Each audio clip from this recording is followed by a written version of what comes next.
Hello everyone, তোমাদের সবাইকে স্বাগতম জানাই নার্সেস নোটস ইউটিউব চ্যানেলে। আজ কোনো নার্সিংয়ের নোটস নয়, আজ আমি তোমাদের সাথে শেয়ার করব আমার first interview experience as a freshers nurse. আমি টোটাল 4 জায়গায় মানে হসপিটাল এবং নার্সিং হোম মিলিয়ে টোটাল 4 জায়গায় ইন্টারভিউ দিয়েছি এবং 3 জায়গায় সিলেক্ট হয়েছিলাম আর একটি জায়গায় সিলেক্ট হইনি। আর আমি যে 3টি জায়গায় সিলেক্ট হয়েছিলাম তার মধ্যে একটি জায়গায় এখন আমি জব করছি, আর বাকি যে দুটি জায়গা ছিল, যে নার্সিং হোম ছিল দুটি, সেগুলোতে কিন্তু আমার কিছু পার্সোনাল কারণ, যেমন ধরো স্যালারি, এনভায়রনমেন্ট বা হসপিটাল সেট আপ, কিছু কারণে আমি জয়েন করিনি, আমি ছেড়ে দিয়েছিলাম। আর বর্তমানে এখন আমি একটা প্রাইভেট হসপিটালে জব করছি। তো তোমরা যদি জানতে চাও যে আমি কত টাকা স্যালারি পাচ্ছি, কত আওয়ার্স ডিউটি এক্সেট্রা, তাহলে কিন্তু আমাকে অবশ্যই কমেন্ট করে জানাও, আমি তোমাদের ফুল ডিটেলসে একটা ভিডিও দেবো। আর আমি যদি আমার এই ভিডিওটিতে ভালো রেসপন্স পাই, তাহলে আমি আমার বাকি 3টি জায়গার ইন্টারভিউ এক্সপিরিয়েন্স বা কী কী ধরনের কোশ্চেন করেছিল আমাকে, সেগুলি নিয়েও কিন্তু একটা ফুল ডিটেলসে ভিডিও দেব। আমার এই যে ফার্স্ট ইন্টারভিউ এক্সপিরিয়েন্সটা ছিল, এটা কিন্তু কলকাতা সাইডের একটা প্রাইভেট হসপিটালে ছিল। আর ওখানকার যিনি এইচআর ছিলেন তিনি কিন্তু একজন লেডি ছিলেন এবং খুবই ভালো ছিলেন, এবং কোশ্চেনগুলোও কিন্তু খুবই সহজ ছিল। বাট ব্যাড লাক, আমার কিছু ভুলের জন্য আমি কিন্তু সিলেক্ট হইনি সেখানে। আমার ফার্স্ট ভুলটা ছিল কিন্তু আমি প্রচণ্ড নার্ভাস হয়ে গিয়েছিলাম, যেহেতু ফার্স্ট ইন্টারভিউ, এটা সকলেরই হয় যে ফার্স্ট ইন্টারভিউতে তো নার্ভাস অবশ্যই হয়ে যাবে। অ্যান্ড সেকেন্ড যে আমার ভুলটা ছিল, সেটা ছিল কিন্তু আমার ড্রেস কোডটা ঠিকঠাক ছিল না। অ্যাকচুয়ালি আমি ভেবে গিয়েছিলাম যে জাস্ট আমি সিভিটা জমা করব এবং চলে আসব। বাট ওই দিন কিন্তু ওখানে ইন্টারভিউ প্রসেসিংটা চলছিল, আর এইচআরও কিন্তু ফ্রি ছিলেন।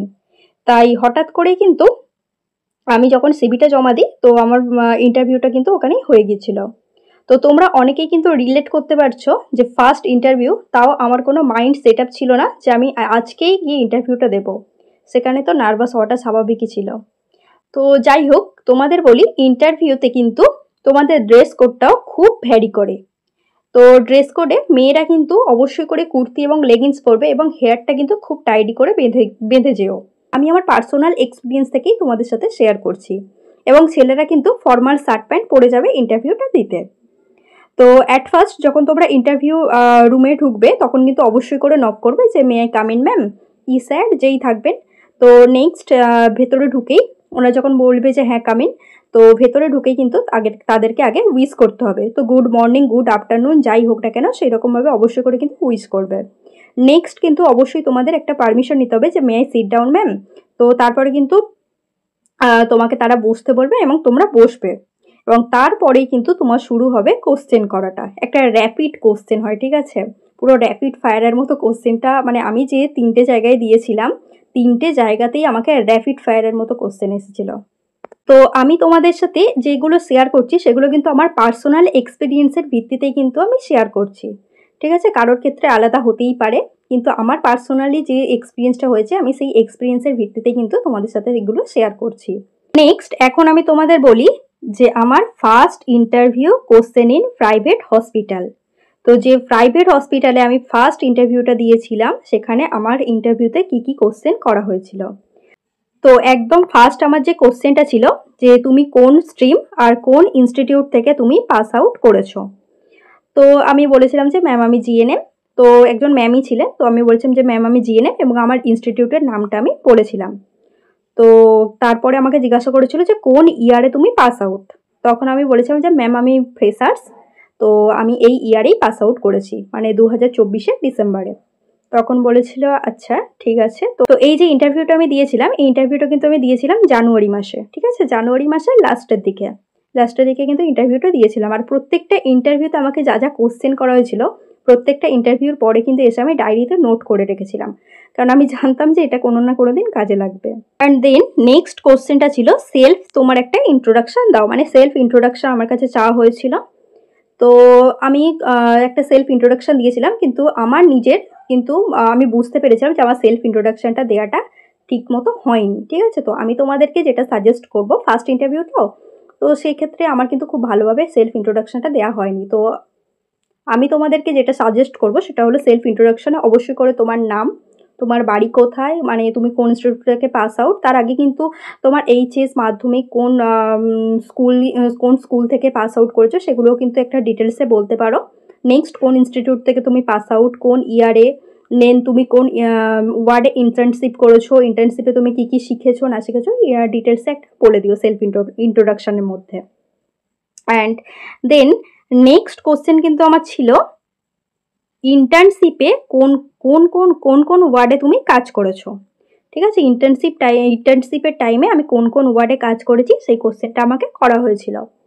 তো আমাদের কিন্তু ইনস্টিটিউটে ইন্টার্নশিপে কিন্তু একটাই ওয়ার্ড দিয়েছিল, ঠিক আছে, একটা ফিক্সড ওয়ার্ড করে দিয়েছিল। ঠিক আছে, তো আমার ওয়ার্ডের নাম ছিল ডিলাক্স আইসিইউ ওয়ার্ড। তো আমি বলেছিলাম যে ম্যাম আমি আইসিইউ ওয়ার্ডে করেছি। তো আইসিইউ ওয়ার্ডে আমার যে ওয়ার্ডটা ছিল ওয়ার্ডটার নাম ছিল ডিলাক্স আইসিইউ ওয়ার্ড। দেন যখনই আমি বলেছি যে ম্যাম আমার ইন্টার্নশিপটা আমি আইসিইউ ওয়ার্ডে করেছি, তখনই কিন্তু আমার কাছে কোশ্চেনটা এসেছিল, তো তুমি বলো যে আইসিইউ ওয়ার্ডে কী কী ধরনের পেশেন্ট থাকে।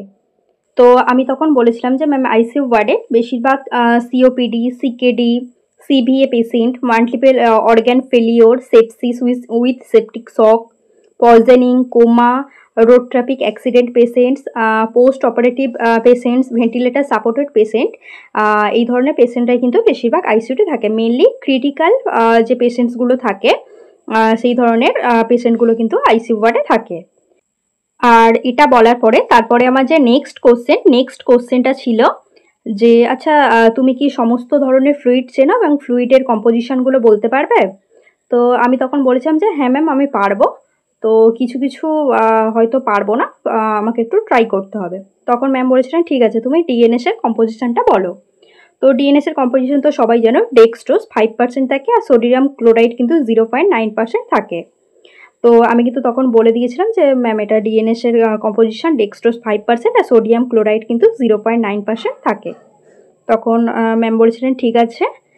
তারপরে আমার নেক্সট কোশ্চেনটা ছিল আইএনআর এর ফুল ফর্ম বলো। আইএনআর এর ফুল ফর্ম যখন আমাকে বলা হয়েছে আমি তো ভাবছিলাম যে আইএনআরটা কি, ঠিক আছে, হঠাৎ করে মানে আমার মধ্যে কনফিউশন একটা তৈরি হয়ে গিয়েছিল।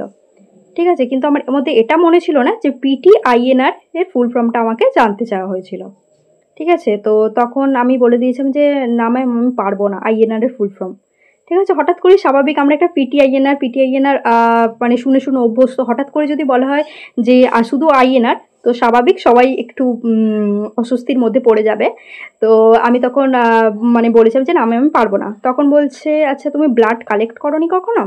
আমি তখন বললাম যে হ্যাঁ ম্যাম ব্লাড তো কালেক্ট করেছি। তখন বলছে তাহলে পিটিআইএনআর এর ফুল ফর্মটা তুমি বলতে পারবে না। আমি তখন বলছি হ্যাঁ ম্যাম পারবো। তখন বলছিল আচ্ছা বলো পিটিআইএনআর এর ফুল ফর্মটা। তখনই আমার আইএনআর এর ফুল ফর্মটার কথা মনে পড়ে গিয়েছিল। তো আইএনআর এর ফুল ফর্মটা হবে কিন্তু ইন্টারন্যাশনাল নর্মালাইজড রেশিও। ঠিক আছে, তো তোমাদের কিন্তু এই ধরনের কোশ্চেনগুলো কিন্তু করা হতেই পারে। ঠিক আছে, তোমাদের জানা কোশ্চেন কিন্তু এমনভাবে কোশ্চেনটা করবে যে তোমরা ভুলেই যাবে যে হ্যাঁ এটা কিন্তু এটা হতেই পারে। তো তোমাদেরকে কিন্তু কনফিউজড করে দেওয়ার চেষ্টা করা হবে। তো সেক্ষেত্রে কিন্তু বি কেয়ারফুল, অবশ্যই করে কিন্তু কেয়ারফুল হয়ে অ্যান্সারগুলো দিও। তো এটা বলার পরে কিন্তু আমার নেক্সট কোশ্চেনটা ছিল দেখো যে আচ্ছা বলো এবারে যে কোন কোন ভাইলে কী কী টেস্টের জন্য ব্লাড কালেক্ট করা হয়। ঠিক আছে, যখনই আমি আইএনআরের ফুল ফর্মটা নিয়ে একটু কনফিউশনে পড়ে গিয়েছিলাম তখনই কিন্তু আমাকে এই কোশ্চেনটা করা হয়েছিল যে কোন কোন ভাইলে কী কী টেস্টের জন্য ব্লাডটা কালেক্ট করা হয়। তো যখন আমাকে এই কোশ্চেনটা করা হয়েছিল সত্যি বলতে আমি পুরো যে কটা ভাইলে যা যা টেস্টের জন্য পাঠানো হয় পুরোটা আমার কিন্তু মাথা থেকে পুরো আমার ব্ল্যাঙ্ক হয়ে গিয়েছিল। ঠিক আছে, অ্যাকচুয়ালি ফার্স্ট ইন্টারভিউ, তারপরে এত নার্ভাসনেস কাজ করছে, তাই সেক্ষেত্রে কিন্তু জানা কোশ্চেনে কিন্তু ভুলে যাওয়াটাই স্বাভাবিক। তো আমি প্রচণ্ড নার্ভাস হয়ে গিয়েছিলাম। তো বলেছিলাম আমি কিছু কিছু বলেছিলাম। তো ফার্স্ট আমি বলেছিলাম সুগার ভাইল বা গ্রে ভাইল। ঠিক আছে, তো যেখানে যায় কিন্তু এফবিএস, পিপিবিএস, আরবিএস, তো এই কটা আমি ঠিকঠাকই বলে দিয়েছিলাম। তারপরে আমি বলেছিলাম সিরাম ভাইল বা রেড ভাইলে কী কী যায়। তো আমি বলেছিলাম রেড ভাইলে potassium, sodium, urea creatinine, uric acid, LFT, তারপরে thyroid test, folic acid etcetera মোটামুটি বলেছিলাম, কিছু কিছু বলেছিলাম। ঠিক আছে, তো ডেঙ্গু, এনএস, আইজিজি এগুলো বলেছিলাম।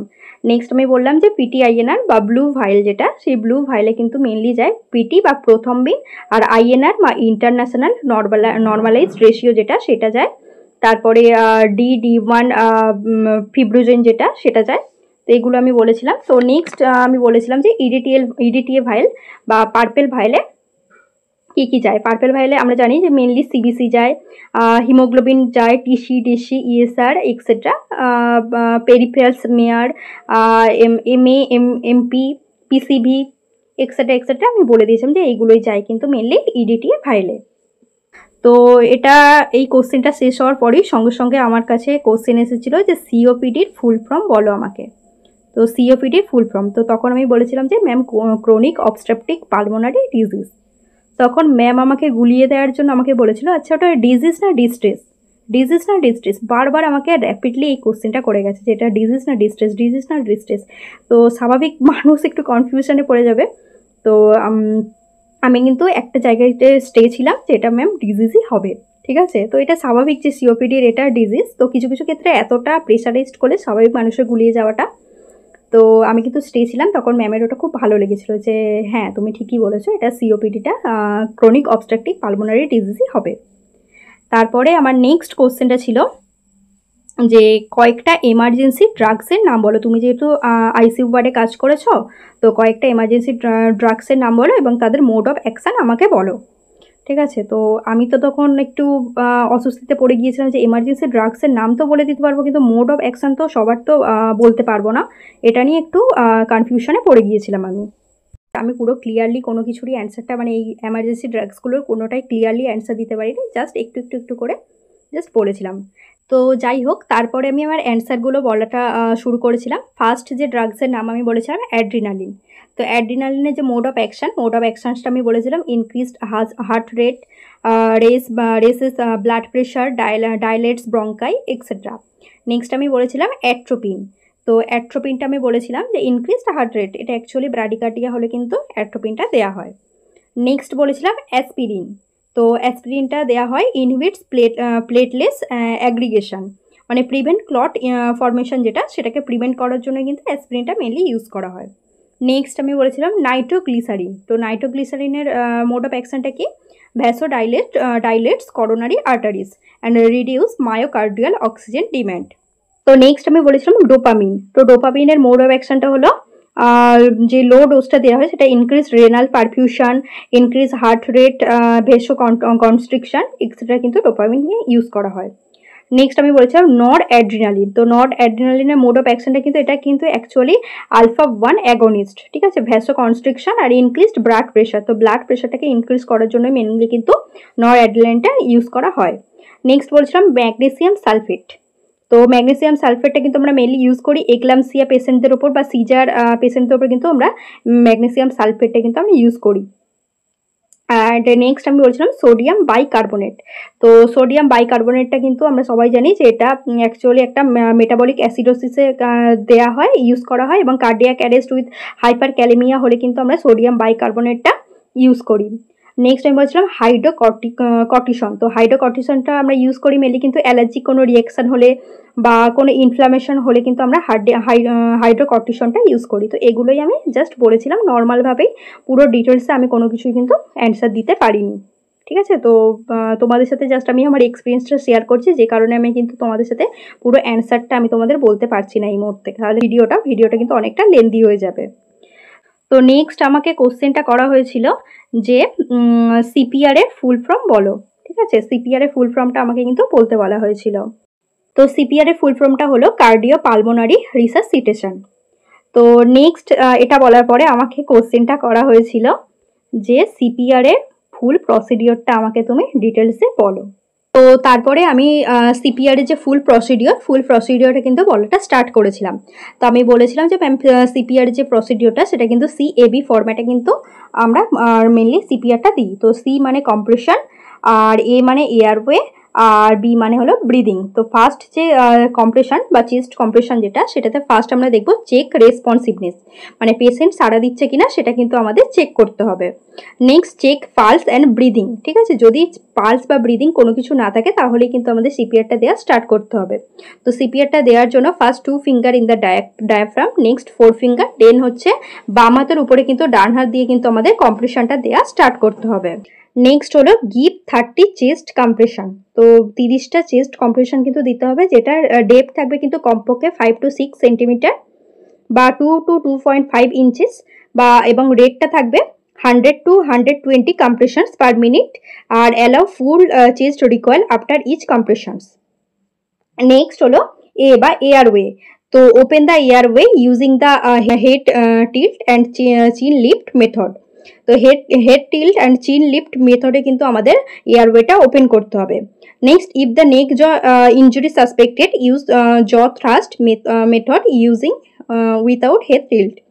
তো যদি কোনো রকমের কোনো নেক ইঞ্জুরি থেকে থাকে তাহলে কিন্তু অনলি জ থ্রাস্ট করতে হবে, কোনো রকম হেড টিল্ট কিন্তু করা যাবে না।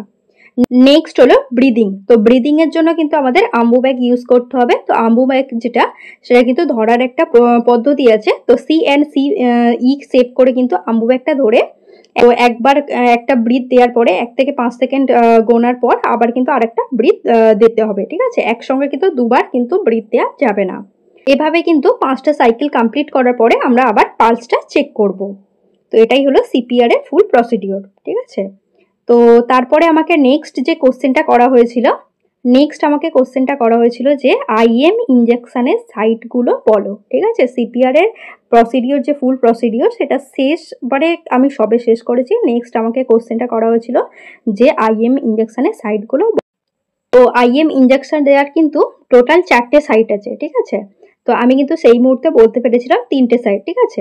তো 3টে সাইটের মধ্যে আমি বলেছিলাম deltoid muscle, ventrogluteal muscle and ডর্সোগ্লুটিয়াল।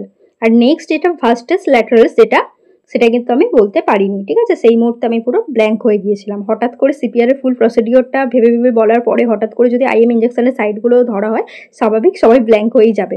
তো এই কোশ্চেনটা শেষ হওয়ার পরেই আমাকে কিন্তু কোশ্চেন করা হয়েছিল যে তুমি কি আইভি ক্যানুলেশনের যে কালার, এই যে কালারগুলো এবং কোনটা কত গেজের হয় বলতে পারবে? তো আমি তখন বলেছিলাম যে হ্যাঁ ম্যাম, আমি বলতে পারবো। তো তারপর আমি বলা স্টার্ট করেছিলাম যে আইভি ক্যানুলেশনের কালারগুলো। তো ফার্স্ট যে কালারটা আমি বলেছিলাম পিঙ্ক কালার, এটা 20 গেজের হয়। নেক্সট আমি বলেছিলাম ব্লু কালার, যেটা ব্লুটা কিন্তু 22 গেজের। নেক্সট বলছিলাম গ্রিন কালার কিন্তু 18 গেজের, এবং গ্রে কালার 16 গেজ, এবং অরেঞ্জ কালার যেটা সেটা কিন্তু 14 গেজ। আমরা মেনলি কিন্তু ইউজ করি পিঙ্ক, ব্লু অ্যান্ড গ্রিন, এই 3টে কিন্তু মেনলি ইউজ করা হয়। তো এটুকুই বলেছিলাম আইভি ক্যানুলেশনের ক্ষেত্রে। তো নেক্সট এই কোশ্চেনের অ্যান্সারটা দেওয়ার পরে ওখান থেকে ওনার সামনে কতগুলো ড্রাগস দেওয়া ছিল। তো আমাকে দেওয়া হয়েছিল যে হেপারিন। তো হেপারিন ড্রাগটা আমার হাতে দেওয়া হয়েছিল এবং বলা হয়েছিল হেপারিন ড্রাগটা কি কাজে ইউজ করা হয় এবং মোড অফ অ্যাকশনটা তুমি আমাকে বলো। তো তারপর আমি হেপারিন ড্রাগটা যখন হাতে পেলাম তখন আমি দেখলাম যে এই ড্রাগটা হেপারিন। তখন আমি বললাম যে ম্যাম এটা হেপারিন, এবং এটা কিন্তু একটা অ্যান্টি কোয়াগুলেন্ট ড্রাগ, এবং এটার মোড অফ অ্যাকশনটা হলো heparin inhibits clotting factors like thrombin and factor XA. তো এটুকুই বলেছিলাম মোড অফ অ্যাকশন। নেক্সট আমি বলেছিলাম ইন্ডিকেশন বা কী কী কাজে এটাকে ব্যবহার করা হয়। ফার্স্ট হলো ডিপ ব্রেন থ্রম্বোসিসে, pulmonary embolism, myocardial infection during dialysis, post operative clot prevention etcetera, এগুলো ক্ষেত্রে কিন্তু মেনলি ইউজ করা হয় এই হেপারিনটা। তো হেপারিনটা বলা শেষ হওয়ার পরে আমাকে কিন্তু ম্যাগনেসিয়াম সালফেটটা কিন্তু আমার হাতে দেওয়া হয়েছিল, ঠিক আছে? তো ম্যাগনেসিয়াম সালফেটটা দেওয়ার পরে আমাকে বলা হয়েছিল যে বলো এটারও তুমি ইউজেস আর মোড অফ অ্যাকশনটাই শুধু আমাকে বলো। তো ম্যাগনেসিয়াম সালফেটটা আমি হাতে নিয়ে ফার্স্ট বলেছিলাম যে ম্যাম এটা অ্যান্টি কনভালসেন্ট ড্রাগ, এবং এটার যে মোড অফ অ্যাকশনটা হলো ইট acts as a central nervous system depressant and blocks neuromuscular transmission and decreased acetylcholine release at motor nerve terminals and then relaxes smooth muscles. তো next আমি বলেছিলাম এটা use কি, কারণ এটাকে মেনলি ইউজ করা হয়। তো এটার মেনলি ইউজটা হলো এক্লেমসিয়া অ্যান্ড প্রি এক্লেমসিয়া পেশেন্টদের ক্ষেত্রে, প্রিটার্ম লেবারের ক্ষেত্রে, আর নেক্সট হলো হাইপোম্যাগনেসেমিয়া, এই সমস্ত পেশেন্টদের ক্ষেত্রে মেনলি এই ম্যাগনেসিয়াম সালফেটটা কিন্তু ইউজ করা হয়। তো ম্যাগনেসিয়াম সালফেট এই ড্রাগসটা বলে দেওয়ার পরে আমাকে কিন্তু বলেছিল যে ঠিক আছে, তুমি বাইরে গিয়ে বসো, ওয়েট করো কিছুক্ষণ, তারপর আমরা ডেকে নেব।